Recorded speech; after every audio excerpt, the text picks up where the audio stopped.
Tanny is a hopeless loser with no chicks, until his quiet existence becomes the sole obsession of a crazy chick, whose desperate attempts to bone him set off a chaotic chain of misunderstandings and a desperate, heartfelt confession. It all begins with Suzuki carrying out an extensive makeover of her face as she prepares for school. She ignores the fact that she might run late, and instead makes sure that all the colors are in the right places to avoid participating in the tournament of clowns.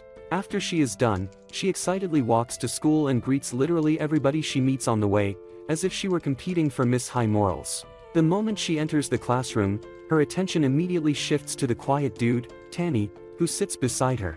Unlike the others she's been greeting, it takes a moment to greet Tanny, and when he replies, she heaves a sigh of relief before taking her seat. Two of her friends soon show up to talk about her heavy makeup, but she really doesn't care as she gives excuses for why she picked the type of makeup she used. Suzuki wastes no time switching her focus to Tanny again, until her friends scold her for always disturbing Tanny.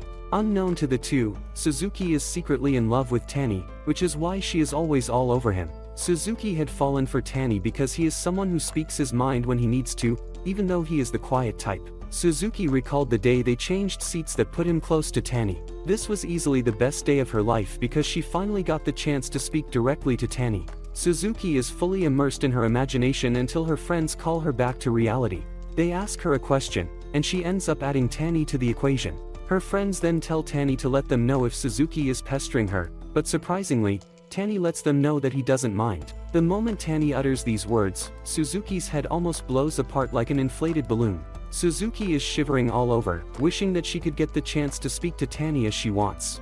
Suzuki is still recovering from the sudden emotional burst when her friends suggest that they visit their favorite burger spot after school. Suzuki plans to refuse the invitation, since she has her homework to attend to, but seeing the excitement on their faces, she has no choice but to accept. Later on, one of the hopeless dudes in the class, Marimo, shows up, asking Suzuki if he can copy her homework. Being the nice girl that she is, she hands over her homework. During lunch, Suzuki's friends talk about Tanny casually, but every topic about him sends Suzuki into a frenzy. At some point, she almost chokes on her drink, and when they ask her what she is wrong, she covers it up with a lie. Later that day, Suzuki finds herself stuck in the restroom, thinking about her miserable life. Before she knows it, almost everyone in the school has left. She finally summons up the courage to go home, but everything goes crazy when she reaches the locker room to find Tanny. Suzuki almost faints on the spot, but she gathers the courage to speak to Tanny, asking him why he is at the school so late. Tanny replies that he had committee stuff to attend to.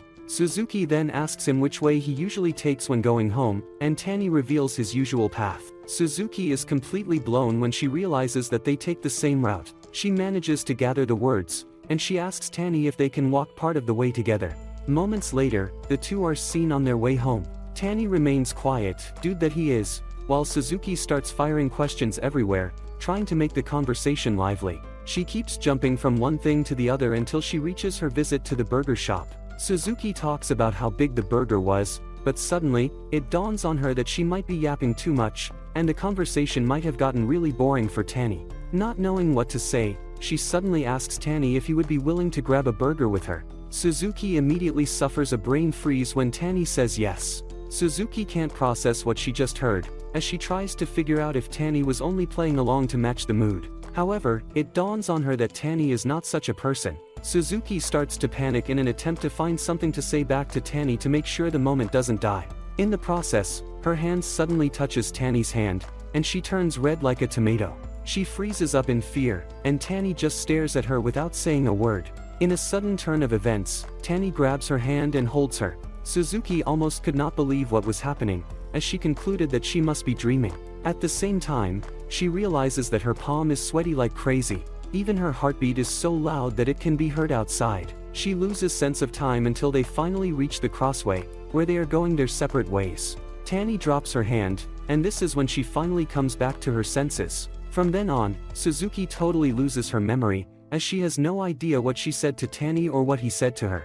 Suzuki even got home and couldn't make it to her room, causing her to sleep in the lobby until her troublesome brother showed up to disturb her. For the rest of the night, Suzuki remains a shadow of herself with her brain failing to process the events of the day. She suffers panic attacks every minute before she finally gets to sleep. The next morning, she finally wakes up when she falls off the bed. She casually picks up her phone to check the time, only to see that she is running late. She rushes out of her room, screaming about how she has always been early. To make it worse, she realizes that she is the only one left at home, and her mother had left a note for her, telling her that it is fine to be late sometimes. Since she is already late, Suzuki decides to just do her things slowly. By the time she is done, she arrives in the afternoon, and her friends tell her that she should have just taken the day off. Just as she is settling, Marimo shows up, throwing a heavy question at Suzuki. He asks her if she and Tanny are dating because one random dude saw them walking home together. This question hits Suzuki really hard, leaving her in a tight space. She can't believe that her undefined relationship already has eyes all over it. Trying to engage in damage control, she screams at Marimo, telling him that it is not what they think. However, she utters the words just when Tanny enters the classroom. Suzuki freezes when she sees Tanny pick up his book and walk out of the classroom. Without a doubt, Suzuki realizes that she might have just crashed the relationship she was still trying to build. While they are in the general class, Suzuki remains uncomfortable because Tanny heard her denying the relationship. Desperate, she thinks of apologizing to Tanny in front of everyone, but she doesn't have the guts to go through with this. As the day goes by, Suzuki remains horrible and a shadow of herself. During the badminton match, all she can think about is Tanny and the possibility that he is feeling terrible because of what she did. When they return to their class, Tanny continues doing his thing, while Suzuki trembles in her seat, looking for a way to talk to Tanny. However, she can't clear up the misunderstanding while everyone is present, ultimately compounding the misery. Just as Tanny is about to leave for the day, he walks up to Suzuki, telling her to forget about yesterday's events, while also apologizing to her. After saying this, he walks away, but without realizing, he just shattered whatever hope Suzuki had left. Suzuki remains mute while the whole class is having a good time. His friends walk up to her, and this is when Suzuki finally comes clean, revealing that she is in love with Tanny. Her friends are shocked to hear this, and Suzuki continues by revealing that she was the one who invited Tanny to walk home with her the day before. With tears in her eyes, she asks her friend if she did something wrong. Marimo freaks out when he realizes that the whole thing with Suzuki and Tanny is actually serious. Being the best friends that they are, the trio tells Suzuki to chase after Tanny because he is already on his way home. They motivate her, telling her that she can catch up if she runs really hard. Suzuki immediately takes their advice, and she makes a run for it, as she tracks down Tanny's walk path. At the same time, Tanny is thinking about Suzuki, and he believes that he was the one who mistook the whole situation because Suzuki was always nice to him. Moments later, Suzuki catches up to him, and she screams at the top of her voice, telling Tanny that she loves him. Tanny is shocked as he turns around to see Suzuki running up to him. With tears in her eyes, Suzuki expresses herself, talking about how she felt and her fear of telling Tanny what she wanted. Suzuki finally lets go of her, and she lets Tanny know that she always wants them to be together. The confession comes as a shock to Tanny, but at the same time, he mans up and lets Suzuki know that she makes him really comfortable and would like it to continue that way. With the two confessing to each other, everything finally works out for them, thus removing the tense energy that has been a wall between them. The following day, Tanny heads to school minding his business, but he suddenly meets Marimo, who greets him with the energy of someone who just won the lottery. The sudden enthusiasm catches Tanny off guard, and it immediately makes him wonder if Suzuki might have said something about them. Before Tanny can overthink it too much, Marimo casually lets it slip that he already knows about the whole thing. Tanny explains that he had no intention of telling anyone since he wanted to protect Suzuki's reputation and avoid unnecessary gossip. Marimo brushes this off without a second thought and tells him not to worry, revealing that Suzuki already went ahead and declared her love for Tanny in public the previous day. He explains that Suzuki's reputation was never in danger. If anything, it is Tanny whose value has suddenly skyrocketed thanks to that bold confession. Hearing this makes Tanny feel a little awkward, and he ends up praising Marimo for being so outgoing and confident. Marimo happily accepts the compliment and hands Tanny a piece of candy like it is a reward. Meanwhile, back in the classroom, Suzuki is having the time of her life as she chats excitedly with her friends about a soapy novel. While she is completely invested in the dramatic love story, Satu and Watanabe are more interested in getting updates about her and Tanny. The two of them start commenting on how Suzuki usually carries entire conversations on her own whenever she is with Tanny. Watanabe even offers her an article that is meant to help her hold better conversations. As Suzuki reads through it, reality hits her hard, and she realizes that she has basically been a broken gong the entire time she has been talking to Tanny. It also dawns on her that their relationship might have already moved into something deeper. Just thinking about it fills her with a confusing mix of excitement and fear. After spiraling for a bit, Suzuki suddenly makes up her mind and vows to become the ultimate girlfriend. When Sada asks how she plans to do that, Suzuki freezes after realizing she has absolutely no plan. In the end, she decides the safest move is to ask Tanny to walk home with her again after Tanny arrives in class. Sada asks him if he is comfortable with them hanging around him, and Tanny lets them know that he has no problem with it. Suzuki expresses her dissatisfaction with his answer, but the moment he leans in and asks what he should have said, she panics. Seeing this, Sada nudges her to do what they had talked about earlier. Suzuki tries to back out at first, but after a bit more pressure, she finally asks Tanny if they can walk home together. After school, the two of them leave the classroom, with Suzuki marching ahead like a malfunctioning Terminator.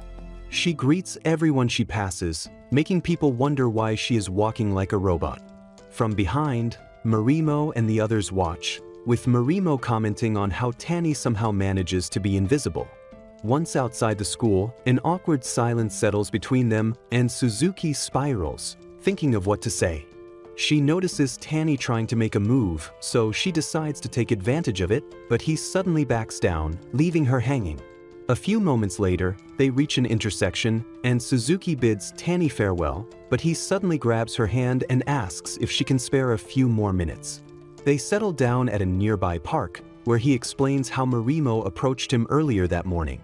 Tanny admits he has been conflicted about hiding their relationship from others, prompting Suzuki to quickly apologize for making it public without his consent. To her surprise, Tanny confesses that he does not mind at all. Suzuki then realizes she may have been too self-absorbed without paying attention to how he felt. With sudden resolve, she boldly declares how much she wants to tell the world about the two of them. The outburst leaves Tanny stunned, and he casually invites her out on a date. They burst into laughter when they both mention the same hamburger spot at the exact same time. Tanny tries to search for other hangout ideas but freezes in embarrassment because of his browser history. Just like her, he had been researching how to talk to a girl. He attempts to flee, but she catches up, calling him utterly adorable. As Suzuki enjoys the moment, Tanny wishes he could sink into the ground. Then, unexpectedly, he leans in and whispers how much he loves her, and Suzuki nearly overheats. Later, as they head home together, she complains about a sore throat while still floating on cloud 9, and Tanny hands her a mint candy. The following day, Suzuki is still riding high as she happily boasts to her friends about her upcoming date with Tanny. Sata suggests that she should take a bunch of pictures during the date, but Suzuki refuses because she usually looks like an ugly chicken in pictures.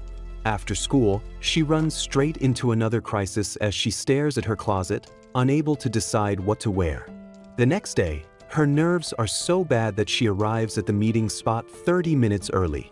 While waiting, she sweats uncontrollably and considers waiting inside a restaurant but panics at the thought of missing Tanny if he passes by. Just then, Tanny shows up wearing his usual plain clothes, but to Suzuki he looks better than a K-pop idol. He had arrived 20 minutes early so she would not have to wait, only to realize she beat him to it. A little later, they reach the burger spot, and Suzuki grabs her burger with excitement, then suddenly freezes after remembering how terrible she looks while eating. Watching how naturally Tanny eats makes her overthink, causing her to nibble at her food awkwardly. Sensing her discomfort, Tanny reassures her, and Suzuki immediately goes back to devouring the burger like a hungry bear. Shortly after eating, Suzuki drags Tanny around the mall to explore before their movie starts. After a while, they head into the theater and Tanny notices Suzuki stealing glances at him. She boils over in embarrassment when he asks her about it. During the movie, Suzuki ends up crying through most of it, while Tanny stares at her, completely unaffected by the emotional scenes. Once the movie ends, Suzuki immediately rushes off to the restroom to fix her makeup. When she returns out, she spots Tanny standing near a photo booth. She wonders if this is her chance to take pictures like Sata suggested, but her nerves get the better of her. Tanny then snaps her out of it by suggesting they check out a souvenir shop instead. He explains that they should pick matching items to remember their first date, and this instantly sends Suzuki over the moon. Later on, they sit down to rest, and Suzuki starts talking non-stop about the movie, but cannot remember the names of any of the characters. As she rambles, Tanny calmly fills in the missing names, leaving her impressed by his memory. However, she realizes he did not really understand the movie at all and teases him about it. Tanny quickly apologizes, and Suzuki suddenly feels bad, wondering if he even enjoyed the movie in the first place. On their way back home, Suzuki feels satisfied because she genuinely enjoyed the date, but it slowly dawns on her that everything they did was mostly what she wanted. After getting off the train, the two of them walk in complete silence, and Suzuki cannot help wishing that the road home could somehow stretch on forever. Acting on impulse, she suddenly grabs Tanny's hand only to let go immediately, but before she can pull away, Tanny firmly takes her hand. They continue walking with an awkward tension settling between them. Suzuki starts swinging her arm, and to break the silence, she tells him that she really had a lot of fun on their date. She then apologizes for not really factoring what he likes into their date. Tanny calmly tells her that even though they did everything she enjoys, he still had fun simply because he was with her. He explains that those kinds of activities are not usually his thing, but he does not mind doing unfamiliar things as long as she is involved. Hearing this honest confession sends a rush of excitement through Suzuki, and without thinking, she blurts out that she wants to take a picture with him. Tanny agrees immediately, and Suzuki quickly positions him and tells him what to do.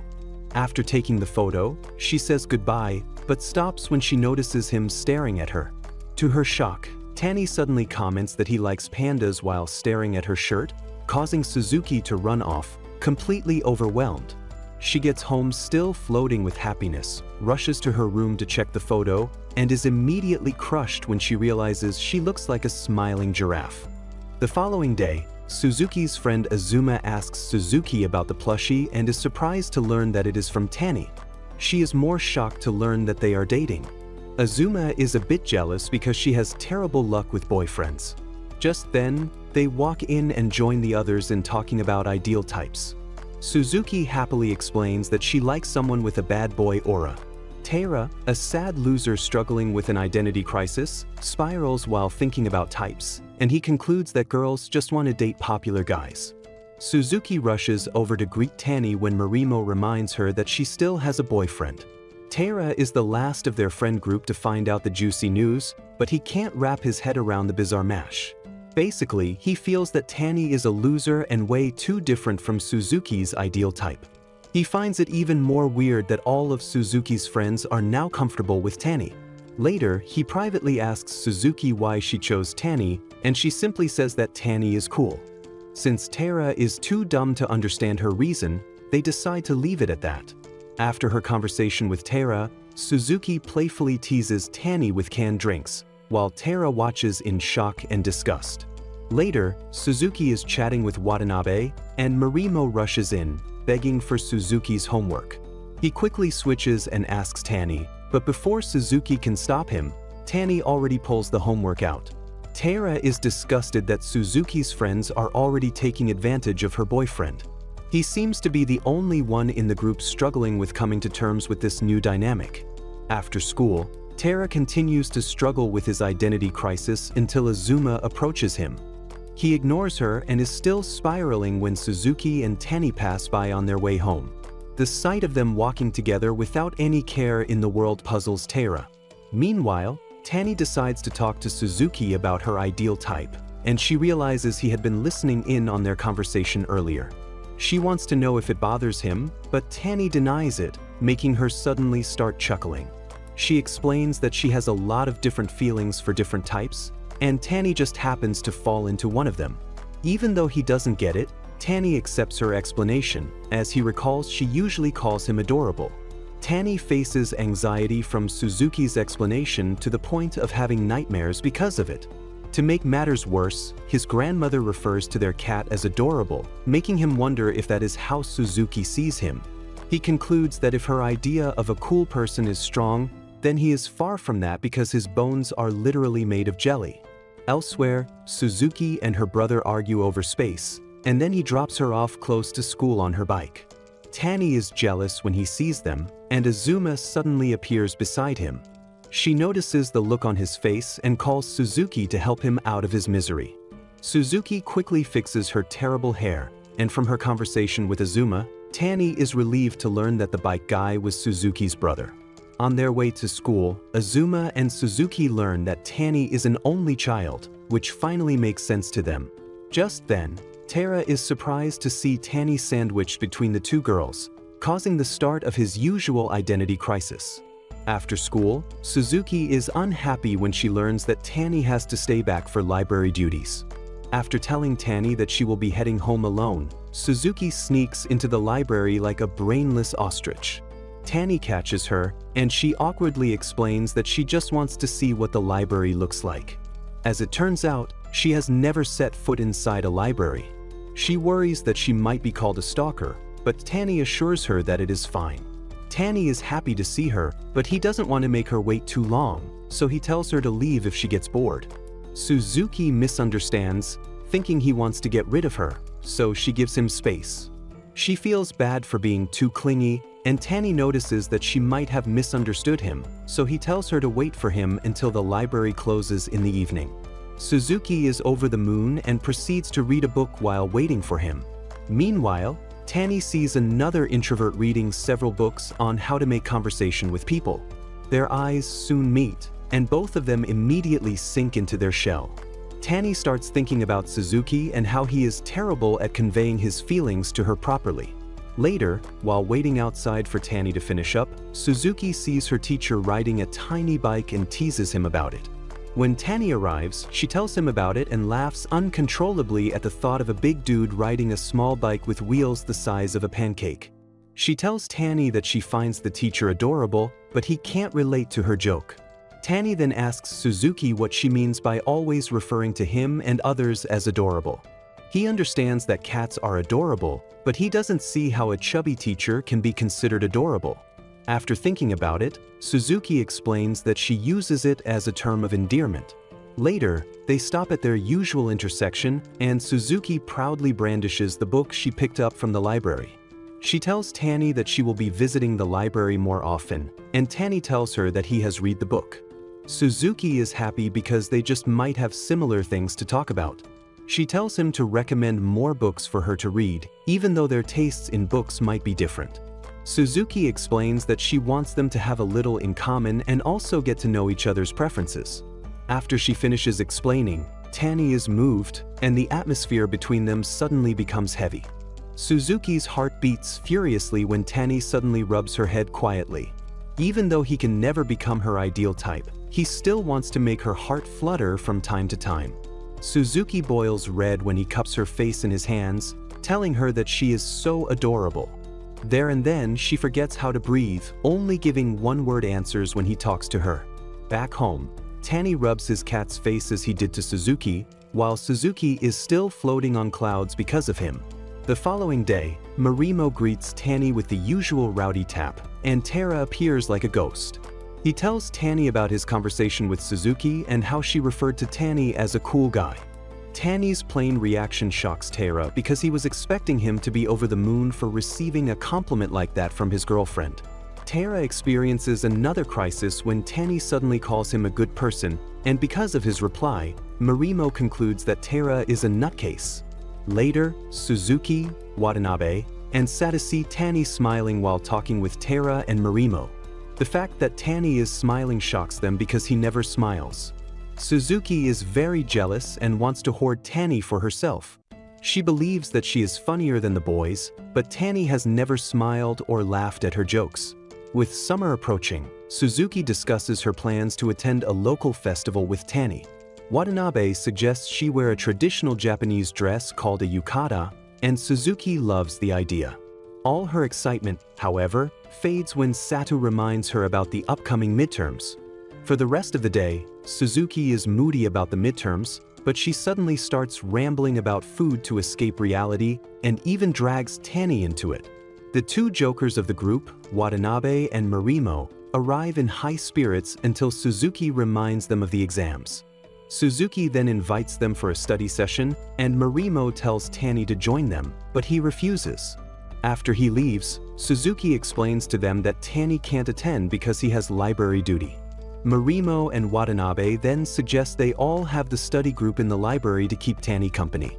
At the library, Watanabe and Marimo are too dumb to understand Suzuki's teaching methods, so they ask Tanny to help. Sata catches Suzuki blushing, and Suzuki explains that she feels happy watching her friends get along with her boyfriend. Sata notes that despite their differences, her friends have crossed boundaries to bond with Tanny and wonders if she can do the same.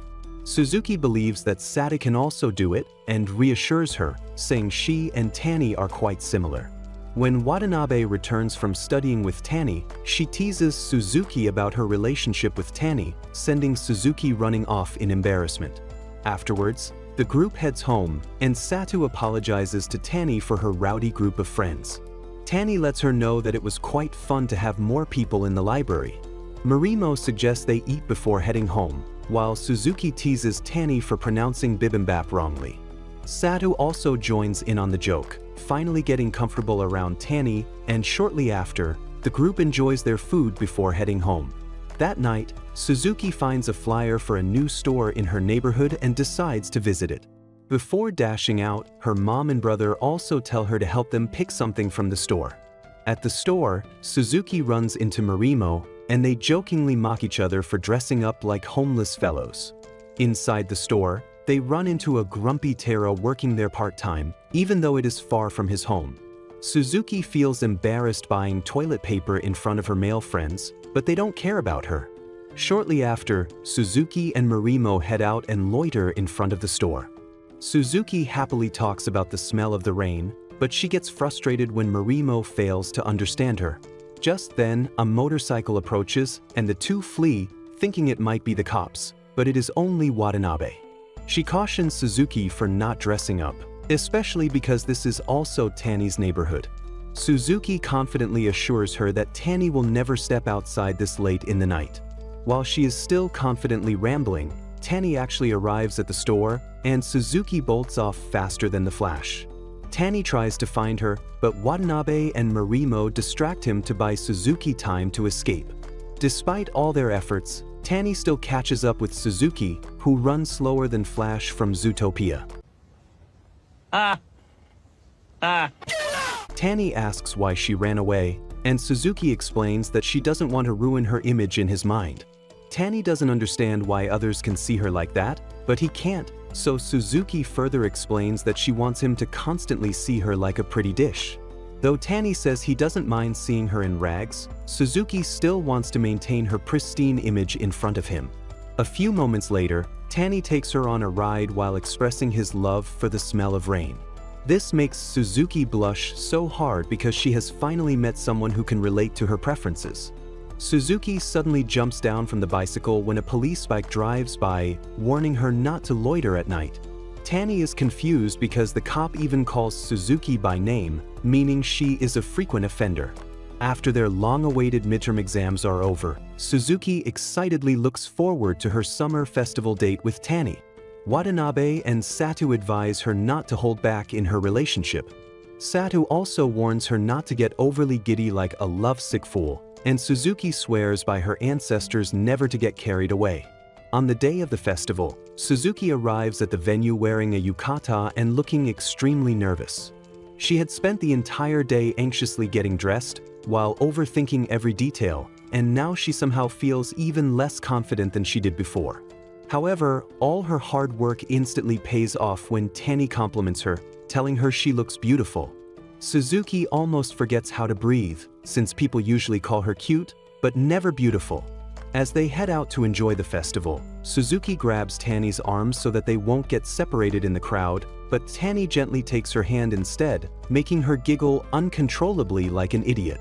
Soon enough, the lovebirds fully blend into the festival atmosphere, and Suzuki completely forgets Sata's warning about practicing self-control. With Tanny constantly showering her with compliments, it becomes even harder for Suzuki to keep her feelings in check. While acting all mushy on the street, Suzuki notices another couple acting even more outrageously in public. Though shocked, a part of her badly wants to do the same thing with Tanny. The realization hits her hard, and Suzuki starts feeling embarrassed as she recalls how she got carried away the entire day. Later, Tanny leads her down a quiet path, making Suzuki suspect he might be taking her to a deserted place for some adult action. However, Tanny only takes her to a rooftop where several other people are gathered. As soon as they settle in, an awkward silence falls between them. Suzuki wonders what to do next or how to react, but she hears someone mention a fireworks show. Just then, the fireworks begin, and Suzuki realizes that Tanny brought her to watch the fireworks show from the next town. Suzuki thanks Tanny and tries to take a photo, but they are too far away. Suddenly, her phone slips and they both instinctively reach to grab it. In the heat of the moment, Suzuki and Tanny get too close for comfort, but they quickly pull away, ruining the moment. Still, those few seconds are enough to make Suzuki so nervous, and she realizes that she actually wants to kiss Tanny. Just then, Tanny snaps her back to reality, promising to take her to see the fireworks more closely next year. Suzuki is over the moon when she hears this, because it means that Tanny has her in his plans for next year. The next day, she excitedly tells her friends about her awesome festival date with Tanny. Next, a shy girl named Nishi from another class sits in a corner, holding back her laughter while secretly listening to her classmates. Nishi is a socially awkward overthinker who can't hold conversations with anyone except for her best friend, Honda. Nishi explains to Honda about the exhausting process she has to go through mentally just to talk to someone. Honda tries to give her a few helpful pointers, but Nishi simply can't handle it, especially when the other person happens to be a guy. Nishi then opens up to Honda about Tanny, explaining that she used to think he was similar to her, but recently, he has been hanging out with the school's delinquents, and that has been bothering her. Honda tells her that she might actually be jealous of Tanny because he can easily engage in conversations with a diverse group, which is something Nishi desperately wishes she could do. After her conversation with Honda, Nishi realizes that she was really jealous of Tanny and wanted to be among the fun group like him. She then recalls how uncomfortable it was for her when Marimo caught her giggling secretly back then in the library. After spiraling during lectures, Nishi tells Honda that she will keep in her lane for now instead of aiming to hang out with people way out of her league. Just then, Marimo steps into their class to borrow Honda's note, sending Nishi down another anxiety hole. When he notices that Nishi has the same hobby of gathering bread stickers as him, Marimo is excited and starts rambling about it. Nishi finds this extremely funny, and she starts giggling, but when Marimo turns to pay attention to her, she cowers in fear. Suzuki soon arrives as rowdy as usual, telling Marimo to help her catch an insect in their classroom. Before leaving, she commends Marimo for chatting with a pretty girl. After they leave, Honda realizes that the delinquents Nishi was talking about are actually Marimo and Suzuki. She quickly explains to Nishi that Marimo isn't a delinquent and that they were even in the same class before. Apparently, Marimo has a strange thing for weird, quiet people who laugh at his jokes, and once he notices them chuckling, he tends to become obsessed with them. This is one of the reasons he has taken an interest in Nishi after seeing her giggling in the library. After his visit to Nishi's classroom that day, Marimo starts showing up there more often under the pretext of talking to Honda. Every now and then, he tries to include Nishi in the conversation, but she always curls up into herself like a frightened snail. Honda, however, sees right through Marimo's game, and she believes he might be the perfect candidate to help Nishi overcome her anxiety. Before leaving each time, Marimo always gives Nishi bread stickers for her collection, but Honda thinks it is a painfully dumb way to make any real progress between them. After a long, torturous speech from some old fogey, Suzuki and her classmates are completely drained. Marimo suddenly gives them something entertaining to talk about when he asks them for advice on how to rizz a girl. Suzuki and Azuma suggest different ideas on how he could get the girl's contact information, but Tara ruins the fun, saying it might be scary for a stranger to suddenly ask a girl for her number. Marimo then makes things even more confusing by admitting that he doesn't actually have feelings for the girl. After thinking it over for a moment, he decides that his feelings for her might actually be heading towards love. Pleased by this sudden turnaround, Suzuki and the others cheer him on, fully invested in Morimo's budding love life. Later on, Marimo marches straight into Nishi's class and bluntly asks for her contact information, leaving Nishi trembling. Even Honda is shocked because she wasn't expecting such a direct approach from him. After a brief hesitation, Nishi shakily gives him her contact details, while Honda remains stunned by the entire exchange. After school, Suzuki calls Tani and invites him to hang out at the library the next day. When Tani asks why she is whispering, Suzuki explains that her house has no soundproofing and she doesn't want her brother finding out about her love life. The following day, Tani tells his mother that he is going to the library, but he leaves out the part about hanging out with Suzuki. Suzuki meets him halfway, and they head to the library together, only to discover that there are no empty seats. Suzuki suggests hanging out at a cafe, but Tani decides they should use his house since it is the closest to them. Suzuki panics when she hears this because she is not dressed properly for meeting the in-laws. As if sensing her thoughts, Tani lets her know that no one will be at home except them. This only worsens Suzuki's anxiety as her mind wanders to the red light area. However, when they arrive at Tani's house, Suzuki is a bit disappointed because Tani simply focuses on reading instead of making any shady moves. They study quietly until Suzuki's stomach begins to growl like a mountain beast, so Tani serves her food. While eating, Suzuki asks Tani if his family knows about her, but Tani replies that they don't. He lets her know that he can tell them if she wants, but Suzuki tells him not to bother.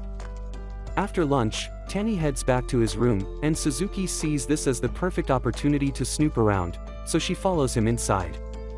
While poking around, Suzuki learns that Tani lives with his grandmother and even flips through his middle school yearbook. At some point, she suddenly leans in close, making Tani forget how to breathe, only for his hopes to be completely crushed when he realizes she was actually fixated on the cute cat behind him. After playing with the cat for a while, Suzuki decides to head home, but while fooling around outside, she almost trips. Tani catches her just in time for his grandmother to see them in a compromising position. Suzuki quickly greets Tani's grandmother, but she freezes mid-sentence, unsure of how to explain their relationship. As things get awkward, Tani steps in and introduces her as his girlfriend.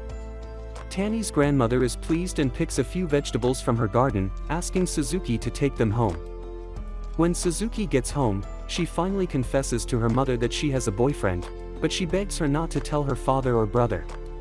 Her mother agrees and encourages her to bring Tani over for a visit soon. Meanwhile, Tani's grandmother is over the moon after meeting her grandson's girlfriend.